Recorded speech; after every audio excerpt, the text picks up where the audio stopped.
Computer. Great. So I promise you it's not going anywhere without your approval. Okay.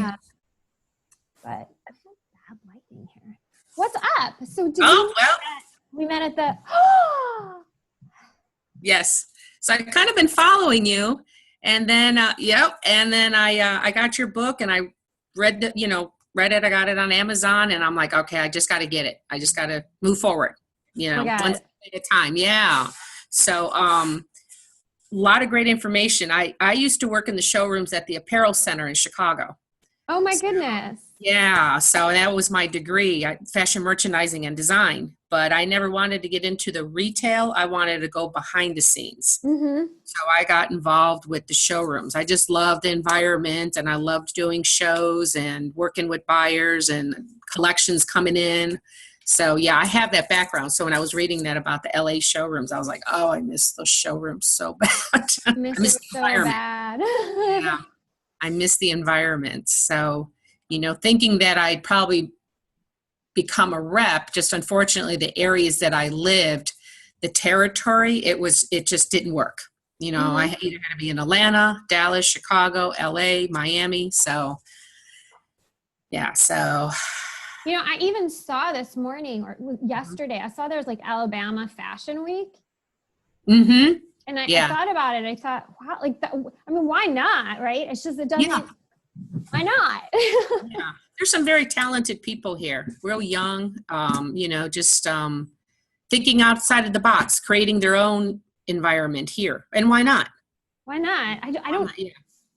I have this, before I had my two girls and got married, my whole life was like about traveling and seeing the world. And I was like planning, I thought I would see every state. I've never made it to Alabama, but I'm sure it would be like, you don't think about it as like, like you said, New York, Chicago. I usually follow the map, like, right, New York, Atlanta, Miami, Chicago, Dallas, Austin, and then the West Coast. But yeah, but I'm sure you can be a rep where you are. You could do whatever you want to do. And the way the business is right now is that, well, aside from COVID, right? The way the business normally is you would be at Magic now. You could fly into LA. You could be a rep from really anywhere because you could fly anywhere. And you could have your territory in your area. But or I can drive anywhere. So yeah. So it's it's like I said, I have a full-time job where I do a lot of traveling, but it's nothing to do with the fashion industry. Mm-hmm. So, I created my own designs with handbags, with purses, clutch purses called Peacock Bags. So I have them posted on Instagram and under Peacock Bags. And so then now the next step is getting them on Etsy. Okay, getting them on Etsy and creating an account, not putting all of them, just putting a few and see how they do. And then going into the higher end boutiques, and selling them wholesale. I know your book where you're talking about how to get to market in 90 days. Mm-hmm. These are gorgeous. Wow. Oh my goodness. So everything, it's I design and I sew one-of-a-kind bags. So using fabric that I get from Paris, and then I embellish it. So everything is hand beaded, sequins. Now that one, I created my own. I created the silhouette, and matter of fact, I have a couple here. Yeah, there they are. So those I just kind of did an outline and embroidered, and then just got my bead. Hold it higher. Can you see it now? Here, what is that? That's like 10 inches, 10, 12 inches? So yeah, this is going by 10 by 8. So you can get a nice, beautiful purse that's going to fit a cell phone, sunglasses, your wallet, and keys. Because that's what I always find with a clutch. Wallet, cell phone, like a lot of them don't fit at all. And I made sure the pocket was big enough to hold a cell phone. Yeah, it's like you don't want to compromise. These are really cool. This does not, this is not how to go to market in 90 days. when you're how to go to market in 90 days is definitely like, we can get you a showroom, we can get you a rep. But the works that you have done, I mean, artistry takes, I can't say you can do your art in 90 days because, art, we can reproduce your art onto t-shirts in 14 days. Yes. But I can't, an artist, I mean, this is like your physical. Yeah. And that's different when you're, but but how do you leverage your time on your craft is saying like, well, this is my bag. Well, what I did was I timed myself.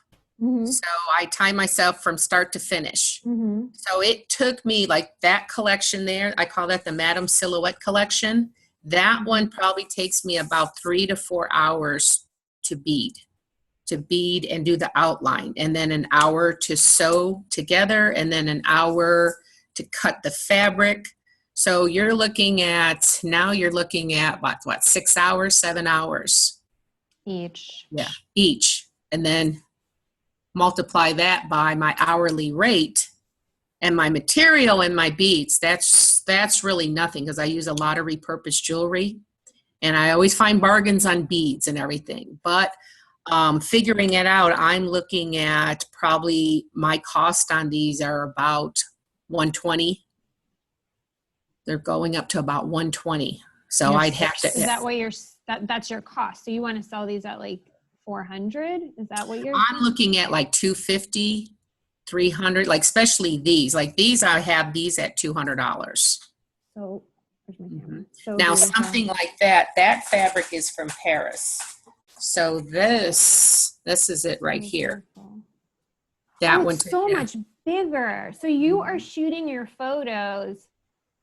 I see what you're doing. I can't gauge the size on your photo because I don't have a frame of reference. It looks much smaller, but against you, I see how it's really, that's amazing.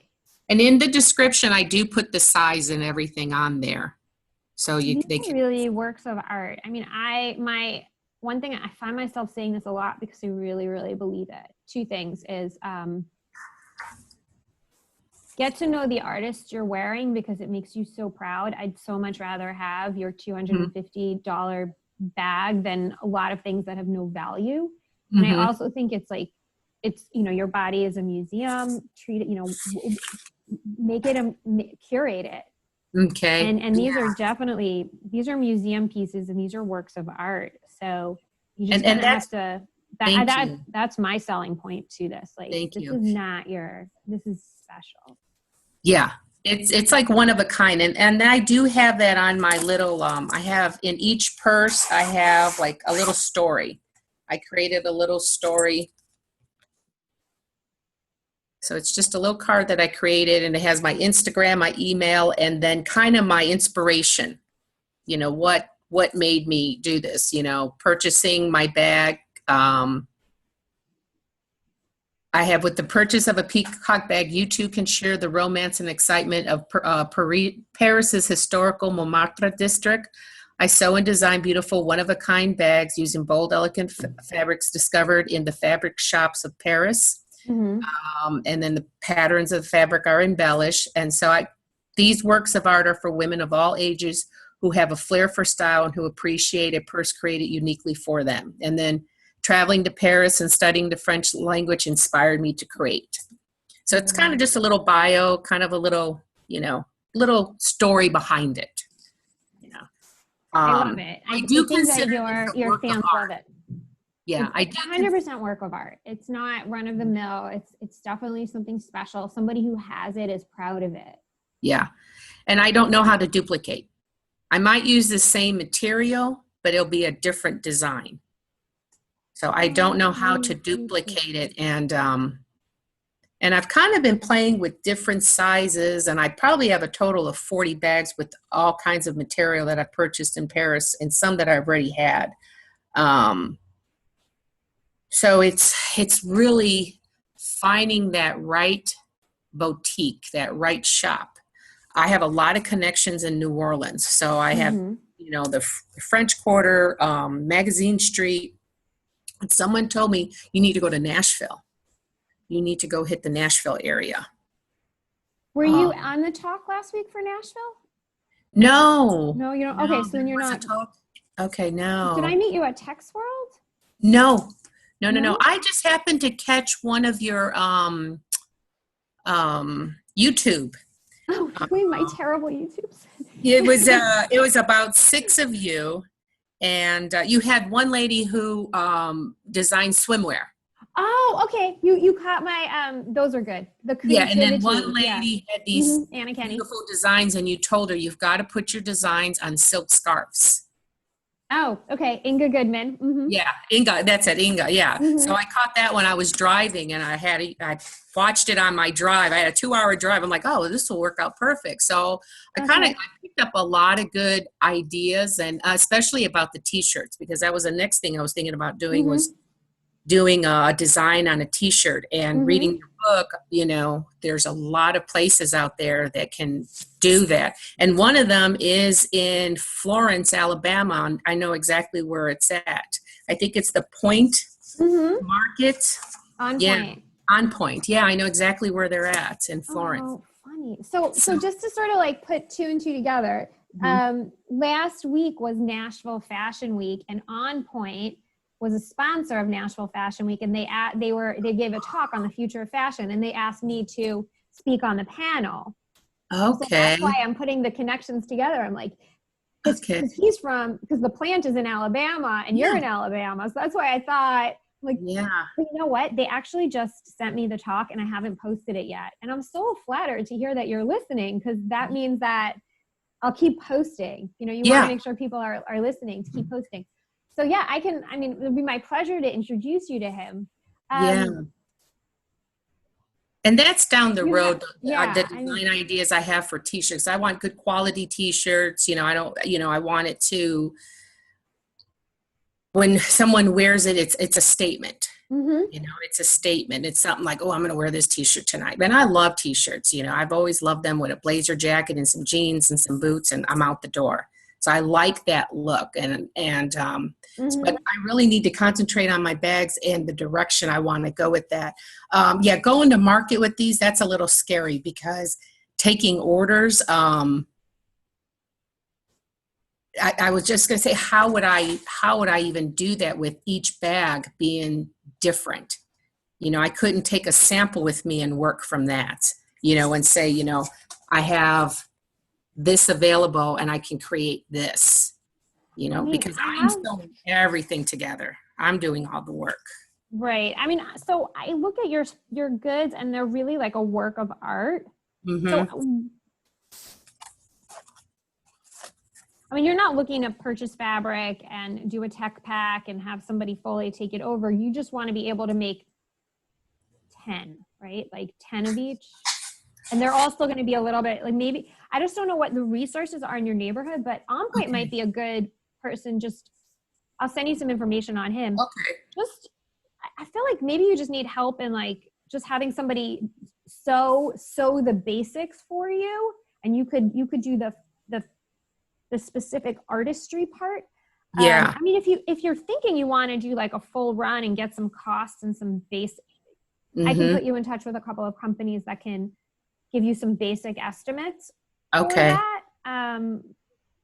Because I do have a few people that I know I can contract out that can cut the material for me, and all I have to do is just do the design, the beadwork itself, and then they sew it together. Like shortcut the process, right? Yeah. So like they'll do the cutting and some basic sewing, and then it goes to you for the artistry element. For the front panel, to do the artistry, to do all the beadwork and everything, and then give it to the sewer, and then they piece it together and sew it together. Yeah, I want to say, because of you wanting to do the embellishment yourself and the delicate elements to these pieces, as I'm scrolling through. Sure.